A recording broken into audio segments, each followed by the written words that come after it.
né? Eu chamo agora a julgamento o recurso extraordinário 648245, que procede de Minas Gerais, sendo o relator eminente ministro Gilmar Mendes, recorrente o município de Belo Horizonte, e aqui figura como recorrido Ademar Ferreira Maciel e outro. Após o relatório do ministro Gilmar Mendes, pediu a palavra a digna representante do Ministério Público, tendo em conta que não há parecer nos autos e ela fará o parecer oralmente. Então, Vossa Excelência está com a palavra. Presidente, trata-se de recurso extraordinário contra acórdão do Tribunal de Justiça do Estado de Minas Gerais, que negou provimento ao recurso de apelação interposto pela Fazenda Pública do município de Belo Horizonte, com a pretensão de reformar a sentença que julgou procedente a ação de revisão de lançamento, a fim de reconhecer a inconstitucionalidade de majoração sem lei do IPTU no exercício de 2006, acima do índice de inflação acumulado naquele período, sem a prévia aprovação de lei. O acórdão recorrido está assim emendado. Ação ordinária, IPTU, majoração da base de cálculo, necessidade de edição de lei, a majoração da base de cálculo do IPTU, por implicar aumento de tributo, está adstrita à existência de lei em sentido formal, consectário do princípio da legalidade, preconizado no artigo 150(1) da Constituição e no artigo 97 do Código Tributário Nacional. O recorrente alega, em síntese, que a lei municipal prevê os critérios gerais a serem aplicados quando da avaliação dos imóveis e que estes teriam sido observados na cobrança do imposto em discussão. Em contrarrazões, os recorridos aduzem que a matéria em questão já está pacificada nos tribunais superiores, requerendo que o recurso não seja conhecido e, no mérito, seja-lhe negado provimento. O presente recurso não foi admitido pelo Tribunal ACO. O Supremo reconheceu a existência de repercussão geral na questão constitucional suscitada, tema 211, dei provimento ao agravo de instrumento para determinar a subida do recurso extraordinário, deferir o ingresso no feito na condição de amicicure das entidades Confederação Nacional dos Municípios e Associação Brasileira das Secretarias de Finanças das Capitais Brasileiras. Abraço. É o relatório. Doutora Sandra Curro, com a palavra. Obrigada, senhor presidente. Senhor ministro Gilmar Mendes, ministro relator, senhoras ministras e senhores ministros. Inicialmente, eu queria saudar o ministro Luiz Roberto Barroso, na ocasião da sua primeira sessão como membro desta Corte, desejar-lhe, em nome do Ministério Público, muito sucesso nessa nova carreira e dizer da nossa certeza de que, com seus profundos conhecimentos jurídicos, com sua profunda cultura, e muito engrandecerá as discussões e as decisões deste colendo Supremo Tribunal Federal. Eu verifiquei, senhor ministro relator, que só houve parecer no agravo de instrumento, parecer este até assinado pelo doutor Paulo Rocha Campos em 2010, e não houve, após ser dado provimento ao agravo, nenhum parecer de mérito, muito embora os autos tenham ido à Procuradoria-Geral da República. Daí, daí porque eu pedi para rapidamente me manifestar, para que não ficasse sem manifestação do Ministério Público. A questão já foi bem colocada por Vossa Excelência, trata-se de uma ação de revisão de lançamento tributário, lançamento de IPTU, alegação de majoração de base de cálculo através de decreto, e o Tribunal de Justiça do Estado de Minas Gerais, por unanimidade, negou provimento à apelação cível, mantendo a sentença, né, e entendendo que esta majoração da base de cálculo, por implicar em aumento do tributo, está adstrita à existência de lei em sentido formal, em face do princípio da legalidade contido no inciso 1º do artigo 50 da Constituição Federal e também do artigo 97 do Código Tributário Nacional. O que ocorreu neste caso foi que a Prefeitura de Belo Horizonte estabeleceu mapas de valores genéricos relativos ao imposto, o IPTU, por meio de um decreto municipal. E o fato de fazê-lo por meio de decreto municipal fez com que o valor venal do imóvel de propriedade do autor, que em 2005 era de cerca de R$ 342 mil, pulasse em 2006 para R$ 542 mil, o que fez, em consequência, com que a alíquota do imposto devido, que era de 0,8%, passasse para 0,9%. Houve, então, portanto, uma majoração indireta da alíquota, em face dessa alteração por decreto do valor venal. E o valor do imposto, então, passou de cerca de R$ 2.800 para R$ 5.100.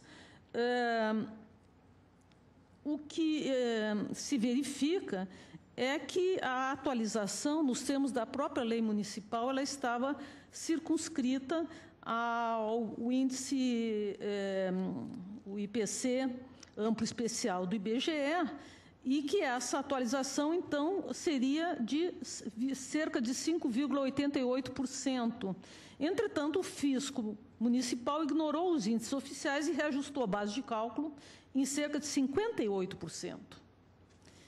E, com isso, evidentemente, por ter o feito por decreto, infringiu o artigo 150, inciso 1 da Constituição Federal, e, bem assim, o parágrafo 1º do inciso 2 do artigo 97 do Código Tributário Nacional, que diz que equipara-se a majoração do tributo à modificação de sua base de cálculo que importe em torná-lo mais oneroso.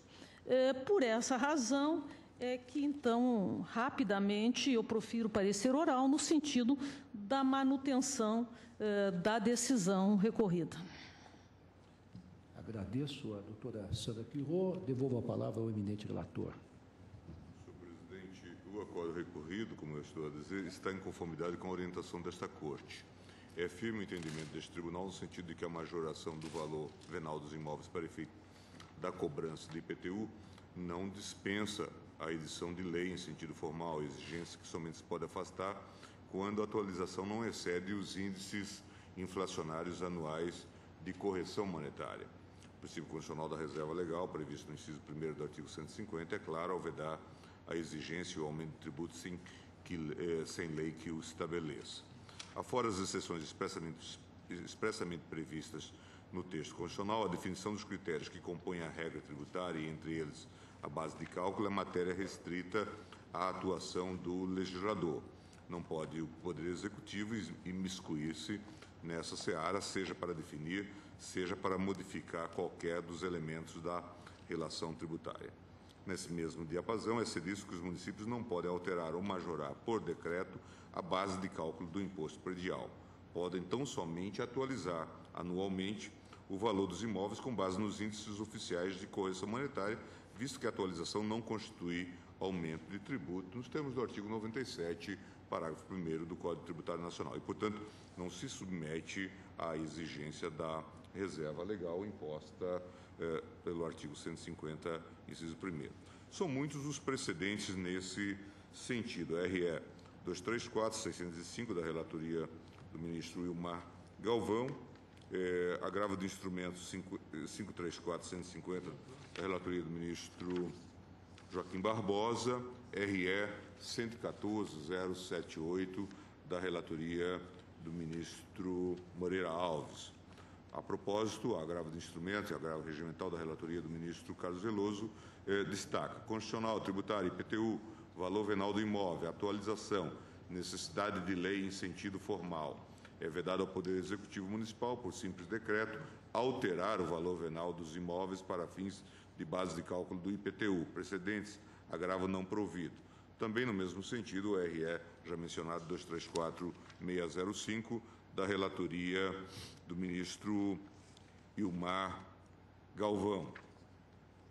Prevenindo abuso de parte das administrações municipais, os dispositivos em apreço foram interpretados pelo Supremo no sentido de que, salvo a hipótese acima exposta, referente à possibilidade de correção, somente por meio de lei, editada com observância ao princípio da anterioridade, poderá o poder público alterar a base de cálculo de tributo em bases superiores aos revelados pelos índices oficiais de de correção monetária mediante a publicação das chamadas plantas de valores de ordinário, como se sabe, ditadas sem qualquer atenção aos mencionados índices. E, na mesma linha, também outros precedentes, agravo do instrumento 346226, da relatoria da ministra Ellen Grace, e também agravo do instrumento 176.870, da relatoria do ministro Marco Aurélio. Vê-se assim que a orientação assentada na jurisprudência do Supremo é firme no sentido de que o valor cobrado a título de imposto sobre propriedade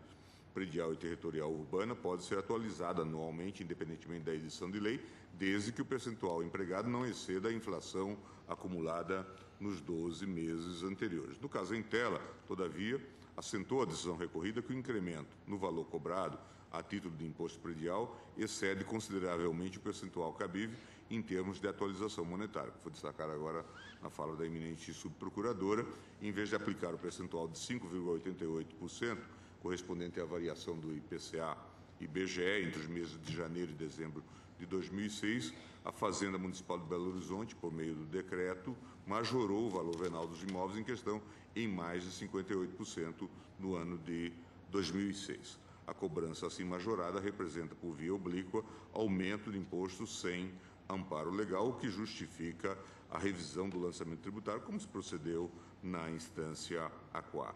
O acordo, portanto, não destoa da jurisprudência desta Corte, razão pela qual não merece reforma. Diante desses argumentos, concluo que é inconstitucional a majoração do IPTU sem edição de lei em sentido formal, tal como decidiu o acordo recorrido, e nego o provimento ao recurso. Pois não. A matéria é conhecida e é tranquila na jurisprudência, consulta os pares se há divergência, não há divergência. Pois não? Não, senhor presidente, não há efetivamente... Fazer uma intervenção um pouco mais analítica. Pois não, pois não. Eu peço escusas, às vezes eu não quero atropelar os pares, é apenas para, às vezes, acelerar um pouco o andamento dos trabalhos. É claro que essa minha observação, o meu pedido para que os pares se manifestem coletivamente, de forma nenhuma impede que os colegas se manifestem de forma mais substantiva e aprofundada. Então, o ministro Fux com a palavra e a seguir o ministro Barroso. Pela ordem de votação, senhor presidente, eu gostaria de conceder a deferência. Ministro Barroso com a palavra. Eu, para falar a verdade, senhor presidente, quando vi que foi dada a repercussão geral a essa matéria, a minha impressão é que fosse ser feita, acho que foi dado pelo ministro Peluso, portanto, que ele quisesse repensar essa questão e fazer uma reflexão sobre a exigência ou não de lei formal para a majoração da base de cálculo do IPTU em qualquer caso. E o problema é que este caso concreto não foi, infelizmente, o mais feliz para essa discussão, que eu acho que é uma discussão que justifica ser feita. Porque, no caso de Belo Horizonte, existe uma lei que estabelece esses parâmetros. E, consequentemente, o que se fez no caso de Belo Horizonte foi, por decreto, modificar a tabela que havia sido instituída por lei. A própria lei foi alterada pelo decreto. Pelo decreto. E, portanto, não está aqui em discussão propriamente uma questão de reserva de lei. O que está em discussão aqui é uma questão de preferência de lei. Ou seja, se existia uma lei tratando da matéria, não pode o decreto municipal alterar a lei. De modo que o recurso extraordinário do município de Belo Horizonte, a meu ver, deve ser desprovido. E, portanto, na conclusão, eu estou de pleno acordo com o ministro Gilmar Mendes. Mas a discussão de que exigir-se que lei estabeleça a base de cálculo para o IPTU, eu acho que a jurisprudência do Supremo já oscilou, como sabem Vossas Excelências, e eu, pessoalmente, acho que esta é uma fórmula que engessa excessivamente o município. Quer dizer, aqui é preciso encontrar um ponto de equilíbrio entre a proteção do contribuinte, que não deve ficar à mercê do alvedrio do Poder Executivo, mas também há um problema que, muitas vezes, o município e o prefeito fica refém da Câmara Municipal que, por animosidade política ou, às vezes, por populismo, não aprova a lei que modifique a base de cálculo, o que priva o município, muitas vezes, de uma das suas principais fontes de receita. De modo que, se não neste caso, talvez em uma outra oportunidade, eu acho que seria, sim, hipótese de se discutir se não poderia o legislador, mediante uma delegação com parâmetros objetivos razoáveis e controláveis, delegar ao Executivo uma atualização que pudesse extrapolar, em certos casos, a mera correção monetária. O que se vê é que essa é uma fonte importante de receita para os municípios e, com o congelamento, muitas vezes, dos valores reais nessas tabelas, o imposto fica efetivamente defasado quando o Código Tributário fala em valor venal. Portanto, a lei complementar já diz qual é o critério, que é o valor venal. De modo que, se a lei municipal estabelecer critérios razoáveis e controláveis, eu não acho que haja uma impossibilidade desta delegação. Eu imaginava que, quando o ministro Peluso, que foi quem conduziu a repercussão geral, o fez, fosse para suscitar essa discussão. Embora eu deva reconhecer que este caso não é o melhor caso, porque não há como dar provimento a esse recurso. Pois não, ministra. Ministro, eu pediria só uma observação. Em primeiro lugar, não poucas vezes, quando se reconhece a repercussão geral, não é para estar diante de um caso concreto, mas para se ratificar uma jurisprudência que, consolidada, por exemplo, neste caso, com este quadro, digamos, legislativo, que é o do exemplo de Belo Horizonte, embora aconteça, várias vezes acaba tendo divergência em decisões judiciais. Então, sem a presença do ministro Peluso, fica difícil saber qual era a pretensão dele, porque podia ser essa, mas não é incomum que nós reconheçamos a repercussão geral para, de uma vez, tornar em sede, não de controle concreto, mas de uma vez, de uma interpretação já pacificada, mas agora com este efeito que a repercussão dá, a manutenção de, com o quadro que está posto naquele processo, se dar ciência por pacificada aquela matéria no julgamento do plenário. Em segundo lugar, e apenas estou chamando a atenção, porque, como Vossa Excelência traz um outro tipo de discussão não encontrada neste quadro, com esta situação da legislação do município de Belo Horizonte, ela somente poderia, a meu ver, ter as judiciosas ponderações de Vossa Excelência por parte do tribunal, se estivesse em causa, que não estão. Porque aqui há uma lei, ou havia uma lei, com uma previsão, com a base de cálculo fixada, que foi alterada por um decreto. O que estamos julgando? Isto. E o resultado desse julgamento terá repercussão geral. Então, terá que ser aplicada.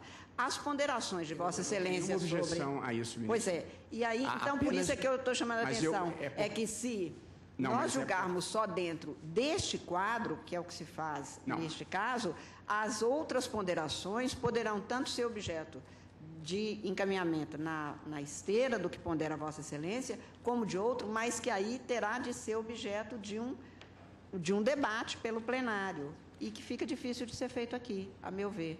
Mas, enfim, eu só estava mais chamando a atenção por essa circunstância inicial. Quer dizer, a premissa seria de que se está pondo sempre em repercussão geral para permitir a possibilidade de uma discussão e de eventual mudança de jurisprudência, quando não é fato. Então, apenas eu concordo em que há a possibilidade e até espaço para essa discussão, num caso que tenha esta caracterização, não neste. Vossa Excelência me permite? Por favor. A jurisprudência do tribunal já admite que haja fixação mediante decreto, desde que a lei preveja os critérios de avaliação. E, no caso concreto, esses critérios não se fizeram presentes. esta razão. E o segundo aspecto, quanto à atualização, é torrencial também a jurisprudência, e hoje nós temos, inclusive, um verbete que integra a súmula do Superior Tribunal de Justiça, admitindo a reposição do poder aquisitivo da moeda. Exatamente. Apenas a correção monetária. Só a correção monetária. Só a correção monetária. E quanto à fixação da planilha ou do plano, né, genérico, né, de valores, né, a jurisprudência ela apenas remete à previsão em lei da metodologia e dos critérios a serem observados. Quando eu pedi a palavra, senhor presidente, quando pedi a palavra foi exatamente para ir ao encontro daquilo que o ministro Roberto Barroso está sustentando, porque já de um tempo mais recente, muito embora a jurisprudência do Supremo Tribunal Federal seja exatamente essa que foi referida pelo ministro Gilmar Mendes, que é a mais recente, a doutrina tem mitigado esse princípio da estatura, do princípio da legalidade. Eu rememoro aqui que essa Corte, no recurso 343-446 da relatoria do ministro Carlos Veloso, assentou basicamente na essência essa tese. Quer dizer, uma vez que haja uma lei formal permitindo essa alteração anual, o decreto ele vai se limitar para o valor venal do imóvel, que é esse que deve servir de base de cálculo. E eu anoto, inclusive, que para alguns municípios é extremamente difícil, digamos assim, cumprir esse princípio da legalidade estrita. Então, como o ministro Marco Aurélio já assentou... É impensável exigir-se lei para fixação de valor venal imóvel a imóvel. Isso aí não existe. E aí, senhor presidente, até por questão de... Foi o que a lei de Belo Horizonte fez. Ela estabelece numa planilha o valor por metro quadrado, em lei. Mas isso não está no acórdão proferido, e nós julgamos a partir do acórdão proferido. Sim, mas a tese, ela o que eu serviu quis dizer, para... Ministro Fux e ministra Carmen, é que se a discussão for decreto não pode alterar aquilo que foi disposto em lei, não haveria sentido em o ministro César Peluso mandar subir isso em repercussão geral, porque esta é uma tese excessivamente óbvia para nós pronunciar. Não, nós fazemos com frequência, ministro. Para pacificar é frequente a gente fazer isso. Numa matéria que se repetia. Então, por isso é que eu chamei a atenção. Não tem problema. Se a nossa decisão for dizer isso, decreto minimalista, não pode modificar a planilha fixada por lei, eu estou de acordo. Agora, se a discussão for quais são os limites... É possível delegação legislativa para o Executivo nessa matéria e quais são os parâmetros? Essa é que é a discussão difícil. A discussão de que o decreto não pode mudar a lei, estou de acordo. Senhor presidente, até para uma questão... Mas o senhor Vossa Excelência há de convir que para o ministro César Peluso mandar subir, eu imaginei que ele tivesse outra cogitação em mente. Se o nosso ratio decidendi, a nossa tese jurídica é decreto municipal não pode modificar planilha de IPTU fixada em lei, estou de acordo. Agora, senhor presidente, até para a questão de justiça tributária, em todos os sentidos, que o objetivo aqui é evitar surpresa fiscal, claro. É o princípio da segurança jurídica operado em favor do contribuinte. Daí essa necessidade da legalidade e da anterioridade com os artigos que foram aqui citados. Mas só para manter essa justiça sobre o banco tributário, recentemente, essa tese de que a autorização primária da lei formal, ela autoriza que os decretos ajustem o valor venal, mercê do Supremo ter feito isso em relação à questão previdenciária do SAT, estabeleceu que uma vez a lei, o regulamento poderia estabelecer aqueles graus de risco, os professores Ricardo Lobo Torres, Marco Aurélio Greco, Marcos Lívio Gomes, Sérgio André Rocha, Ricardo Lodi, José Marcos Domingues, Marciano Serba de Godoy e Fábio Zambiti, é que exatamente fazem uma nova conformação desses princípios para entender que, ao se permitir que haja essa atuação municipal, em detrimento, eventualmente, dessa segurança jurídica que fica respeitada pela existência da lei formal autorizando decreto, mais se coadunam com os princípios da justiça fiscal, da isonomia, da capacidade contributiva, que é um imposto estabelecido de acordo com o valor realmente venal do imóvel. Então, como não está em jogo essa tese, eu também acompanho integralmente o ministro. Para deixar claro, o acórdão que está sendo questionado diz: a majoração da base de cálculo do IPTU, por implicar aumento de tributo, está adstrita à existência de lei em sentido formal, consectário do princípio da legalidade preconizado no artigo 150, inciso 1 da Constituição e no artigo 97 do Código Tributário Nacional. Portanto, a dicção do acórdão impugnado é abrangente para dizer que se exige lei formal sempre e sempre. Se nós estivermos minimizando o sentido desse acórdão para dizer, em Belo Horizonte, município ao qual o acórdão se refere, existe lei e esta lei não pode ser modificada por decreto, o recurso é improvido e eu estou de pleno acordo. Mas a tese de que seja sempre necessária a lei formal é que, em algum momento, eu acho que precisa ser repensada. Agora, eu tenho a impressão, com a devida vênia, que, além dessa tese de que o decreto não pode modificar a lei, também me parece estar implícito no voto do eminente ministro relator de que, na existência de lei, o decreto, pura e simplesmente, não pode fixar as alíquotas. Certamente. São duas teses. Estamos em plena acordo. Pois não. Mas se Vossa Excelência observar, ministro Gilmar, o acórdão que subiu, ele é genérico. Ele diz que é necessária lei formal para modificar o IPTU, ponto. O acordo, inclusive, diz que é possível fazer-se a correção por decreto, desde que observados os parâmetros de correção monetária. Mas é porque isso é o que diz a lei. A lei já diz que você pode reajustar com relação... Então, em Belo Horizonte, houve uma opção por tratar isso estritamente por lei formal. E, portanto, decreto não pode mexer.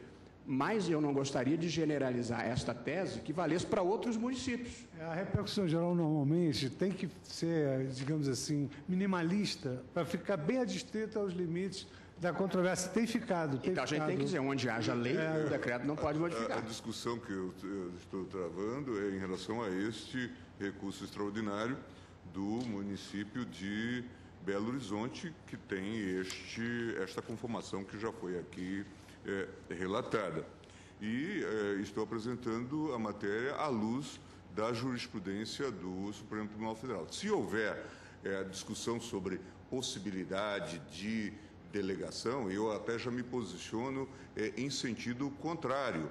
Dificuldades que possa haver em relação, por exemplo, à aprovação em Câmara Municipal, e certamente também ela se coloca em relação ao ISS, vai se colocar em relação às Assembleias Legislativas em matéria de ICMS, vai se colocar no Congresso Nacional. Imagine se tratar de elevação de alíquotas de imposto de renda. Portanto, a mim... Hein? A CPMF, quer dizer, em suma, a mim me parece que o critério deve ser realmente da legalidade estrita, tal como o tribunal vem preconizando. O Supremo, a jurisprudência do Supremo, afirmada pelo ministro Moreira Alves, já admite a modificação sem lei. Apenas diz que tem que ser feita a avaliação caso a caso, o que nos grandes municípios é uma impossibilidade, mas a exigência está no Código Tributário, é o valor venal. Sim, desde que como é que se vai fixar o valor venal? Mas veja, que a lei estabeleça. Se o município pode fixar por ato administrativo, vai lá, avalia e fixa, evidentemente ele pode estabelecer um parâmetro. Tudo que eu posso fazer em concreto, eu posso estabelecer uma regra geral. Mas se essa não é a discussão, a gente pode deixar isso para uma outra circunstância. Pois não. Proclamo o ministro Teori Zavascki. Eu penso que se deve, nessa discussão, estabelecer dois planos. A questão da fixação dos critérios de apuração do valor venal, as chamadas planilhas genéricas, que essas estão submetidas ao princípio da legalidade, e é isso de que se trata aqui, e a fixação em concreto, caso a caso, do valor. Que essa pode ser por ato administrativo, nem se pode exigir uma lei que fixe, o ministro Marco Aurélio acabou de dizer, que fixe para cada imóvel o valor venal com base no princípio da legalidade estrita. Aqui o que se discute é a possibilidade de decreto fixar planilha genérica, ou seja, fixar os critérios gerais. E a jurisprudência do Supremo, como bem apontou o ministro relator, estabelece que esses critérios devem ficar submetidos ao princípio da legalidade estrita. Com essas considerações, eu acompanho o relator. Pois não. Não havendo divergência, proclamo o resultado por unanimidade negar um provimento ao recurso extraordinário 648-245, cuja repercussão geral foi reconhecida.